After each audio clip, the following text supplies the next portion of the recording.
Welcome, everyone. It is Sunday, December 19th, 2021, and we are about to start the Morgellons Call of the week. I am Robin from Western Massachusetts, and I'm going to tell you a little bit about myself and then introduce Richard. So I had been renting out rooms in my home, my 120-year-old home, and my home became infested with bed bugs, mites, springtails, fleas, and all of those things actually carry Morgellons. Plus, I had gotten bit by a tick and had babesia, so I don't know how you say it, babesia, and that also carries Morgellons. So it was the perfect storm, I guess you would say, and it took me 2 years just to figure out all the things that were infesting my home. I worked with exterminators to get rid of the fleas. They brought the springtails in, and then I just wanted to burn it down. I was so tired of this. I'd been into it almost 4 years, and I went to my pastors and asked them to pray for me, and they prayed for creative solutions, for God to bring creative solutions, and the next day I found Richard's book, and the next Sunday I was on this call, and it saved my life. And it took a long time for the diet to kick in. I kept making mistakes, and I was very sensitive to foods, but eventually it did, and eventually I got my life back. Then I got reinfested. That's a whole other story, and I'm at the tail end of that now and doing really well, but I'm not totally, my car is bad right now. I don't know, everything, with the cold weather, they all decided to hop in the car, but I'm getting better. I'm happy. I have a life. I can eat a lot of different foods, so constantly pushing the limits there. But it's because of Richard Kuhn's, his diet, his book, and his protocols, so that's why I'm here. Now, Richard is amazing. I honestly, as you guys know, even from the pre-call conversations, doctors don't know, aren't trained to recognize or know how to treat Morgellons. And, you know, there's a diagnosis from like 100 years ago where it's called Delusional Parasitosis, and they don't know anything different. It's slowly changing, you know. There are microbiologists like Maureen Middleveen, who has discovered that inside of the fibers associated with Morgellons, there are a variation of a Lyme spirochete, as well as, you know, springtails, which are columbola, but there are no real experts, is what I'm getting at. And Richard Kuhn's, as far as I'm concerned, is like a world-class expert on Morgellons. He has been through all this. He has suffered with all these things. He figured out the diet over a period of 2 to 3 years, what worked and what didn't work. So, you know, he's in the 11th edition of his book because he keeps updating it because he never stops learning. Whereas, you know, doctors kind of, I like doctors, I go to them when I need them, but a lot of them just rest on their laurels and don't want to learn about new things. You know, so just like when I got Lyme in 2008 and it turned into chronic Lyme because no one would treat me, doctors didn't even believe in chronic Lyme. They thought it was all in my head. I couldn't get out of bed for 3 years. It wasn't in my head. So anyway, Richard is amazing. He does all this. He's here every Sunday with us. You can email him up to 3 questions a day and he will answer them. He has his book. He cares. He totally cares. My cat is like, I forgot to feed my cat. So anyway, I would like to introduce Richard. I'm so grateful to him and all that he's done for all of us. Please welcome Richard Kuhn. Thank you, everyone. Thank you, Robin. I'm glad for the opportunity to be here. and glad that I've been able to support so many people in getting their lives back during the pre-period while people were tuning in. I heard one lady describe these organisms as chameleons. And there were many times during my fight to get my life back that I totally agreed. As soon as I thought I knew what the hell they were something else. As soon as I thought I had something that worked, it didn't work. And I was back to square one. And it took me a while to discover and figure out that there is a dietary connection between their activity and what I ate. And I was listening to one of the ladies in the as people were calling in, and I can appreciate where she's at. Totally confused. The bottom line is that until you get on this specific diet, not just a diet where you cut out sugar or gluten, not just a diet where you reduce carbohydrates. This is a very detailed, specific diet. And when you make it kick in, see, the diet worked for me, and that's what I publish. But we are all individuals, and we all have specific physiological differences. And so what totally worked for me doesn't necessarily mean it will totally work for you. Robin shared that it took a while for her to get it to kick in.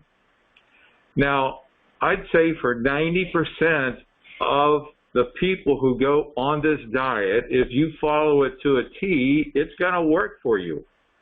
But there are about 10% who need to wiggle around with it, to keep notes and figure out that, well, maybe rice and spelt, two things that are on the diet, they're grains, rice, grain, and spelt.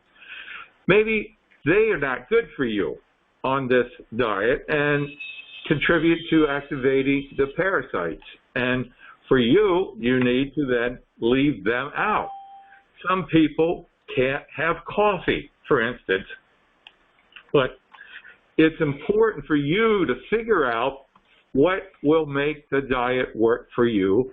And once this diet works, it's like night and day.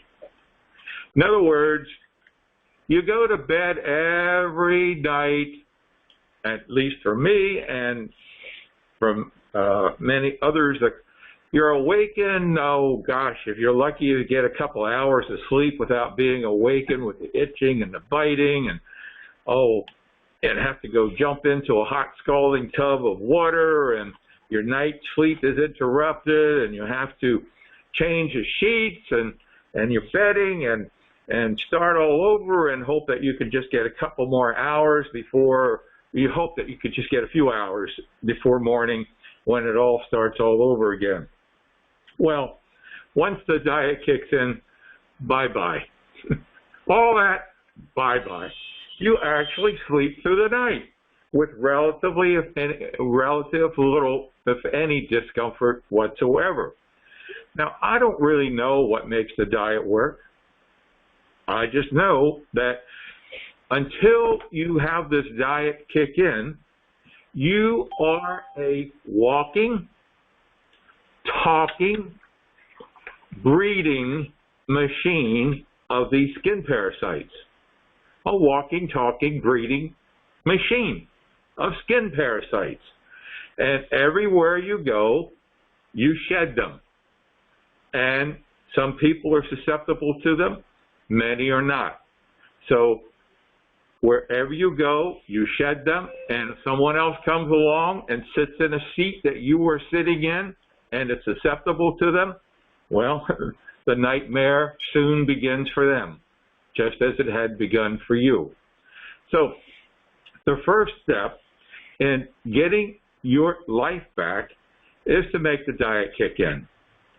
Now, if you read Facebook and you follow everybody's looking for the miracle thing, do this. I mean, some people say, hey, papaya seeds, they are an anti-parasitic. Pumpkin is an anti-parasitic. And, oh, wow, you go crazy with this advice. Black walnuts are good for cleaning out your intestines, cleaning out intestinal parasites. Wormwood, fantastic. And you try it, and, well, maybe you get rid of the intestinal parasites, but you go nuts with the skin parasites, because these foods or substances or ingredients actually feed the Morgellons parasite and springtails and mites. Okay. Robin said that she had people come into her home and they brought in the mites and the bed bugs and things. There are many species. Just because you may be exposed to bed bugs and mites doesn't necessarily mean that you're going to have springtail infestation or an infestation of Morgellons. But I can pretty well say, from evaluating hundreds, if not thousands, of questionnaires, that mites pretty well show up on everybody's questionnaire as being a vector. And there, according to Britannica, are over 40,000 different species of mites. The ones that seem to be the ones that are most troublesome are bird mites. Now, by the way, bird mites do not fly, as the name seems to. They live on birds and fowl, but they do not fly. There are rat mites, maybe jiggers, the red mite. These are the types of mites that are generally the infectious type that carry these organisms. Some mites fly, and other mites don't. So if you happen to have a mite come to you that is airborne, well, that's just even more bad news, because now you have them on your ceilings, on your walls, in the air, and everything. And well, the book is free. Everybody who is on this call who gets my emails initially got an email that had a link to the book and the questionnaire to download for free, the e-copy, that is, the e-file copy. That e-file copy is even more valuable in many respects than the softcover book, because it has links in it. So as you're reading something, you'll see a link. You press on that link, it'll take you to a page on the blog where the information is more deeply gotten into and explained further, or it'll take you to a specific product or a research paper that was published on the subject that is being discussed at hand. So, but yeah, the softcover copy is good too to have in hand. Now, one lady said in the pre-show, in the pre-part, that she read the book once. I have to laugh at that, because if you want to get this right, you're going to read this book. How many times, Robin? At least 3, but I would say like 10, and use it as a reference constantly. Yeah. It's like an encyclopedia. Yeah, the first time you read the book, you're going to get out of it what you want to get out of it, not what the book says. The second time you read the book, you're going to start understanding what it's about. The third time, you're going to start getting out of it what I intend for you to get out of the book. And then you're going to start referencing it, because, getting your life back in some regards, wouldn't you say it's somewhat like walking on top of a fence that's about maybe 3 or 4 feet high and only 2 inches wide, Robin? It's easy to fall off. Yeah, that's a good description. Real easy to make mistakes. And so, hey, if it's not working, it's not because my protocol my program isn't working, it's because you messed up. You need to go back, read the words, take them apart literally, and see where you messed up and what you need to do differently to get it to work for you. If you're not used to reading labels, you'll never get the diet to work. Oh, that's definitely, yeah. So, was it last week or the week before? No, 2 weeks ago, we did a call on just making the diet work. And we had done one about maybe 4 months or 5 months before that. So if the diet is an issue, you want to listen to those 2 calls, watch those 2 calls, and make the diet work. Now, after you make the diet work, or as you're starting to make the diet work, you want to be clearing your surroundings, disinfecting your surroundings. They may not have been in your house, but once you came in or had somebody come in with them, they are all over the house now. So you want to find out where they are, where you feel the activity on your body. When you sit on your couch, do you suddenly feel jumping and scratching and itching going on? Figure out where they are. And chapter 3 of the book is about 55 pages long that goes into the various details, very precise, on how to disinfect your surroundings and the different things that you can use. The third thing you need to do is clean them out of your body. And whether you do it with hot scalding water like I did years and years ago before I had a store with all the products that we have that really are phenomenal and fantastic, doesn't matter. You need to clean them out of your skin. And you need to bathe frequently, and if you're not using our Nature's Gift debriding soap, you need hot borax, Epsom salts. You need to really go after them 3 times a day. With the debriding soap, you don't need those high temperatures, and you'll get them cleaned out of your skin faster than otherwise. So you need to do those 3 things. Now, because I never ever want to get in trouble with the American Medical Association or the FDA for misleading anybody, it's important that I inform you that myself, Robin, and the coaches, we have about 4 or 5 coaches, none of us are medical experts, none of us are trained medically, and the FDA requires us to tell you that before you start the King Diet, the diet I've been talking about, or accept any of our recommendations, you are to thoroughly discuss them with your doctor to make sure they do not interfere with any health problems you're presently experiencing. Now, the AMA, again, we're not trained. We didn't go through those years and years of internship and all the things that doctors go through to demonstrate their skill and be approved. So we cannot diagnose. We will not diagnose you. We cannot treat you. No treatment plan. We cannot claim that we can cure you or mitigate any skin disease. So that leaves us with one thing, education.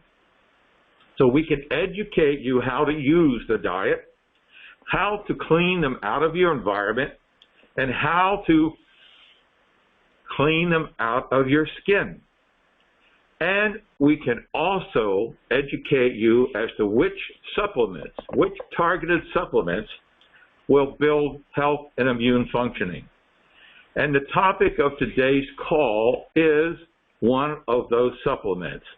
In fact, it's a particular ingredient, it's a particular substance that is already inside every one of our bodies.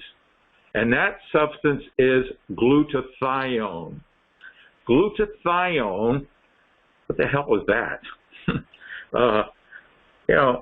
I operated a stress management center for nearly 20 years, and we did worked with diets and helping people, with supplements, and never heard of the word glutathione. Vitamin C, yes. Linus Pauling, vitamin C, absolutely. We heard all about that. But never glutathione. Do you know that there are around 50,000 studies published on PubMed about vitamin C? That's a lot, right, Robin? That's a lot. Everybody. You've heard of vitamin C, right? Haven't you? Yeah. Oh, yeah. Everybody talks about boosting. Even doctors today talk about taking vitamin C. Not all, but some do, at least. Really. And vitamin C is good. Now, look at Linus Pauling. There was a time that he had said that, to deal with a common cold, you might up your vitamin C intake to maybe 8,000 milligrams a day. Well, it's not harmful, but, that was his approach. Now, what about glutathione? Well, guess how many studies are on PubMed about the beneficial aspects of glutathione? Any idea, Robin? No idea. 80,000. But you never heard of it, right? Now, you mentioned Lyme disease. Now, two experts in the field of Lyme disease are Dr. Horowitz and Dr. Klinghardt. And there's another one who does the herbal approach. None of them talked about the value of boosting glutathione. Now, glutathione, as I said, it is in every one of us. Our bodies make it every day. It's in every cell of your body. Every cell. But there are things. Let's go through that. Do you have that article up that a lady sent in to me, and you can go through some of the points? Sure. Okay, so let's see.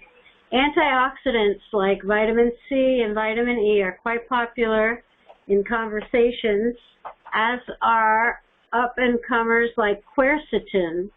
Quercetin is supposed to help open up your lungs, too. But according to allergist and immunologist Heather Moday, we shouldn't forget about the less obvious players. And a big one is glutathione, she says. She has a podcast called Mind, Body, Green Podcast. And glutathione is something people have been going crazy with. So she isn't the only expert singing its praises. This one-of-a-kind bioactive has been called the master antioxidant, the mother of all antioxidants, the maestro of your immune system. Yes, let's stop right here. The mother of antioxidants. Everything you read, most even cereals get into this. Your breakfast cereal. Right. Tell you they have antioxidant value. Milk thistle has antioxidant value. Acai berry, antioxidant. It's the big thing. Why? Because antioxidants in our cellular structure, there are things going on that affect our DNA. And these are called free radicals. These free radicals attack the DNA whenever they can, and they modify it. And that, when they get modified, and what the hell is Morgellons? It's a DNA experiment. That's what it is. It's a DNA experiment. We don't know where the hell it came from, but it's a DNA experiment. And milk thistle and all these things are great antioxidants. Our cistus tea is great antioxidants. What we talked about a month ago, I believe, was better than all of them. Do you remember what that one was? The Max 1? No. It's a food that is beyond cysteine? It was cocoa. Oh. 20,000 times more powerful right. than anything that you can find, except for glutathione, which is like 100,000 times more powerful. That's right. I've been adding cocoa made with, or cacao added with alkali to my coffee every day now. Yeah, me too. It's fantastic. Get a little bit of stevia. Wow, it's best. Yeah. I could have marshmallows. Maybe you can't. Yeah. But marshmallows. And add a little bit of cinnamon to that. Wow. But back to glutathione. Glutathione is the most powerful antioxidant, and it's in our body, and our bodies produce it. But let's go on, Rob, and it talks about why the problem is with glutathione. Well, do you want to talk about what it is? All right. Glutathione is a very simple molecule produced naturally from 3 amino acids: cysteine, glycine, and glutamine. And this is interesting because in the article, Mark Hyman, MD, he lives in the next town over from me. Really? Yeah. He says its sulfur chemical groups provide glutathione's benefits. Sulfur is a sticky, smelly molecule that acts like flypaper, and all the bad things in your body stick to it, including free radicals and toxins like mercury and other heavy metals. Glutathione is also essential for immune function. Research suggests that glutathione helps fine-tune our immune response and even helps support the production of various cells that are essential for immunity. And it's also very powerful for your lungs. It's important for healthy lung function, and that's been proven by studies. And thanks to its ability to fend off free radicals and regulate oxidative stress. Right, thank you. So that oxidative stress is what we've been talking about. It's the free radical. It's called oxidative stress. I mean, because glutathione is in every cell of your body, then it is instrumental in everything that your body does, every function of your body. Macular degeneration, for instance, you'll find studies on PubMed about that. Do you know there's actually a study on PubMed about glutathione and COVID? The only problem is they only had 4 subjects, but in the 4 subjects they used, COVID wasn't a problem when they boosted the glutathione. But it's only 4. You know, too bad they didn't do it with 4,000. Then we might have more people utilizing glutathione. Now, why is it a problem? If your body manufactures its own glutathione, why is it a problem? Well, our body uses it up faster than we can manufacture it. And there are a few reasons for this. Number one, acetaminophen, Tylenol. Anybody on this call who uses those NSAIDs, there are about 8 or 9 of them, on a regular basis, get rid of them if you can. They destroy glutathione. The liver has the largest concentration of glutathione in your body. And these NSAIDs actually contribute to liver damage. Don't believe me, do the research. Go to Google and do the research. Go to the blog. Yes. So while we can naturally make glutathione in our bodies, and the biggest concentration is in the liver, things that can deplete it are a less nutrient-dense diet, pollution, aging, stress, and Mark Hyman recommends eating more sulfur-rich foods like garlic, onions, cruciferous vegetables, and targeted supplements, which we know about because we have them. Yes, So, absolutely. Let's go back and look at the things that he mentioned about depleting glutathione. okay. Pollution. Today, we are subject to more pollution, to probably 40,000 times more pollution than our great-great-great-grandfather was. The exhaust fumes from industry, from the smog, from all this stuff. EMF, that's pollution. Radiation depletes glutathione. Your modem, your TV, your electricity in your house, dirty electricity. We talked about this on a regular basis. Depletes glutathione. Injury.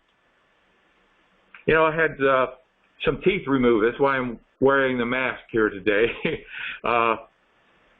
Teeth removed the other day, and for implants. And that's real surgery. It was painful. First thing I did was I came home and I took 4 capsules of Max 1. First thing I did. Because injury depletes glutathione.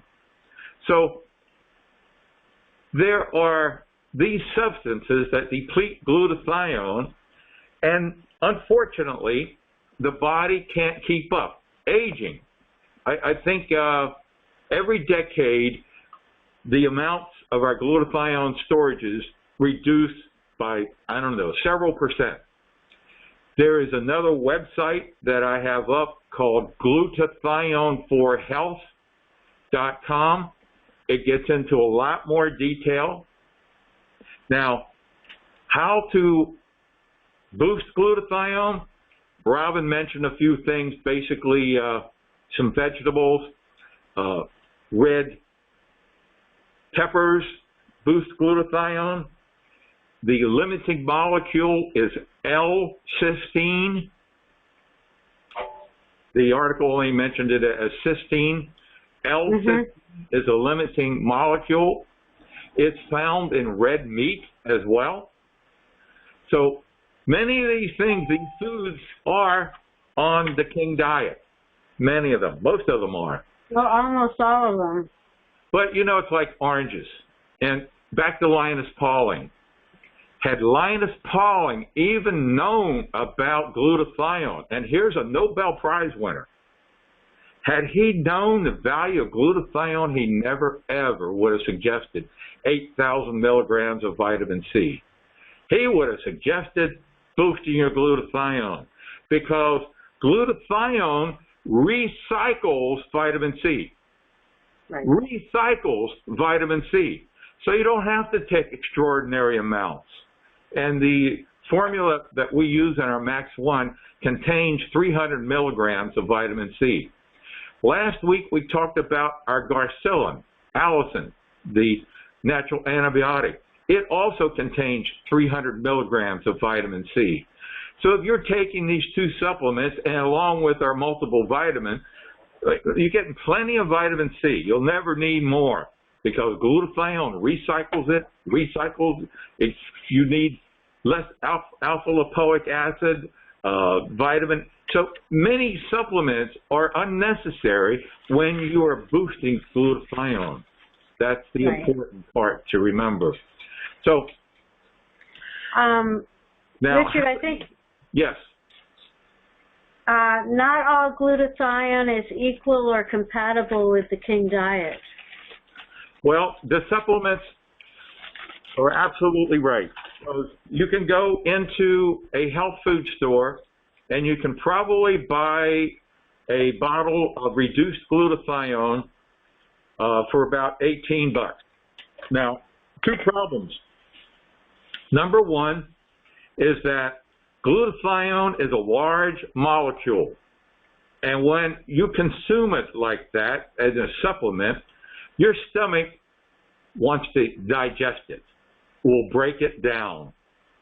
And so you might get maybe a boost of 15 to 30% glutathione in your body.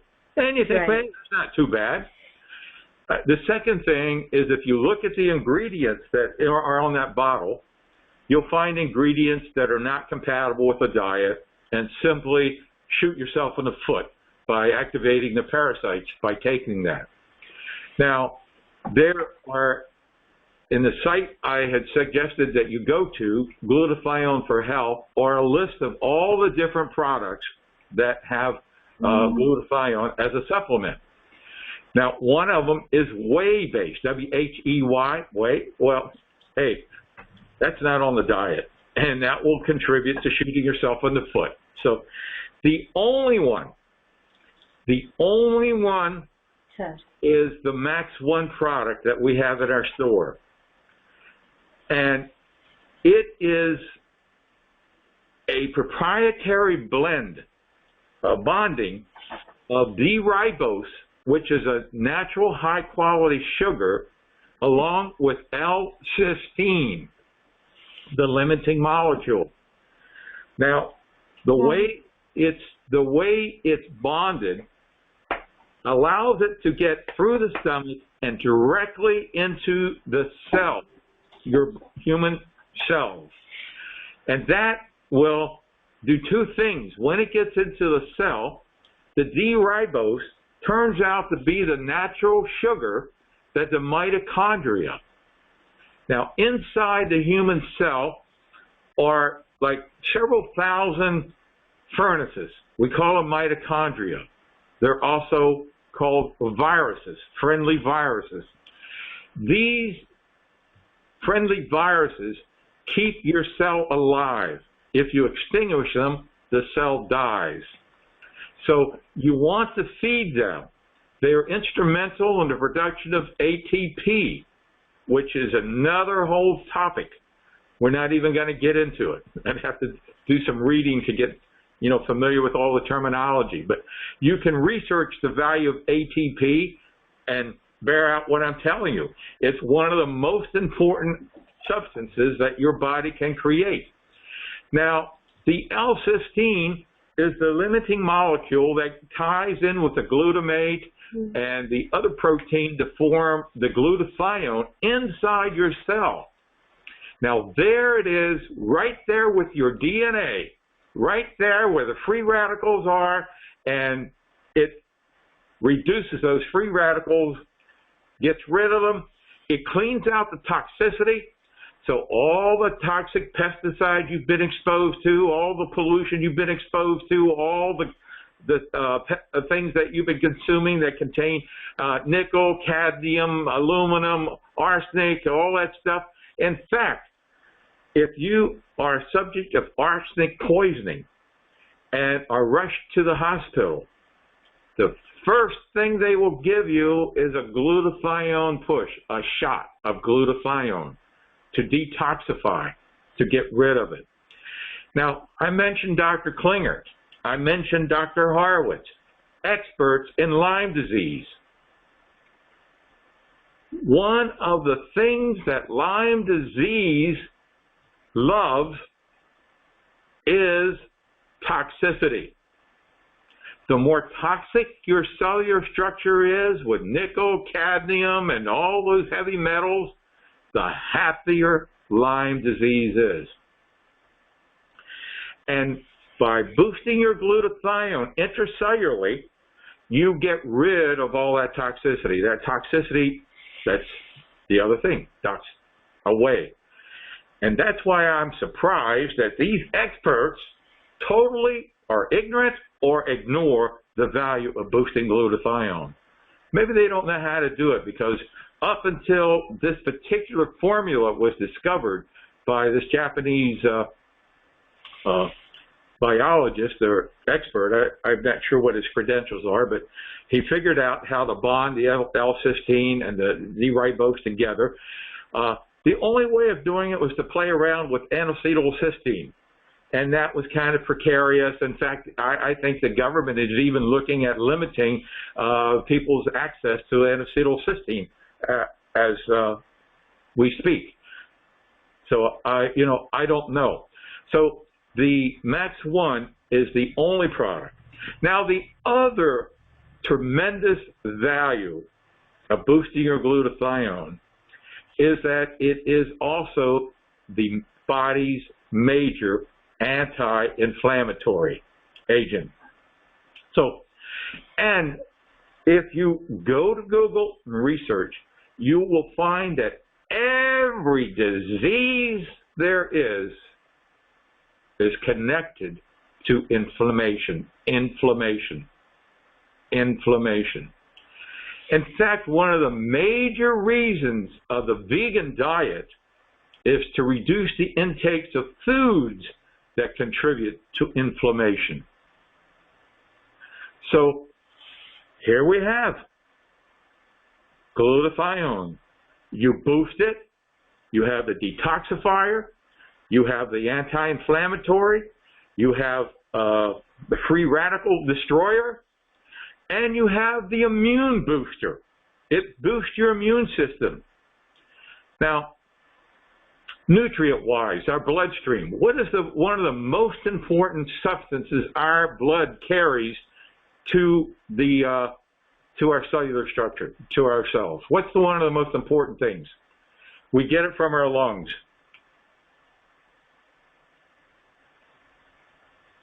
Oxygen. Oxygen. The hemoglobin's ability to carry oxygen also gets depleted.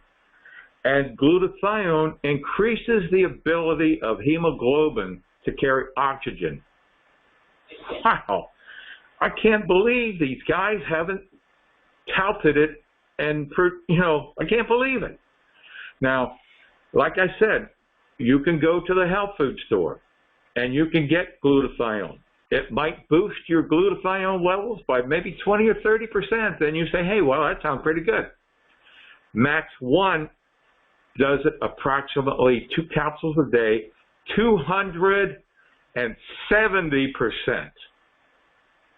So where you would end up spending probably $150 to buy enough of the stuff in the health food store and have most of it destroyed in your stomach to get that level of glutathione and then have ingredients that feed the parasites, well, the Max 1 is only like $75 for a month's supply.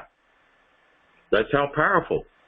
Now, I did find one other. Now, we do have a Nano Glutathione in the store.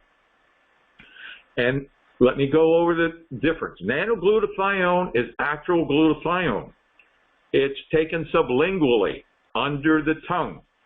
The glutathione gets absorbed into the bloodstream, not the cellular structure, into the bloodstream. Now, that helps because what it means is that if you boost the level of glutathione in your bloodstream, less glutathione is taken out of the cell where it's actually created. So it lets the glutathione build up in the cellular structure, which is good. But then this has some orange oil or something in it, so if you take it that way, you keep it under your tongue for 90 seconds, you need to spit it out. You don't want to swallow that because that could feed the parasites. Now there's also liposomal glutathione. Again, if you read the ingredients will feed the parasites that come along with the liposomal glutathione.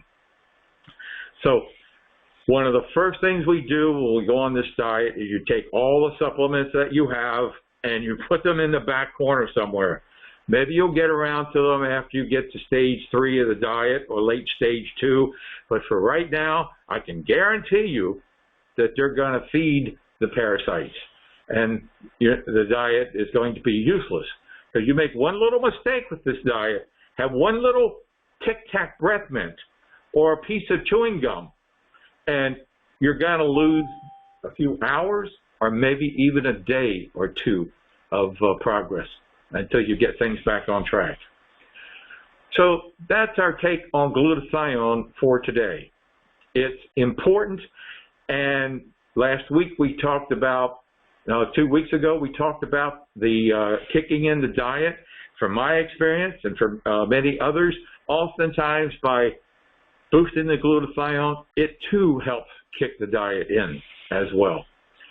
And there's a study also noted in the book where it's demonstrated that boosting glutathione inhibits the Morgellons process. So there are two. But that's basically what we've been talking about. Morgellons is a DNA experiment,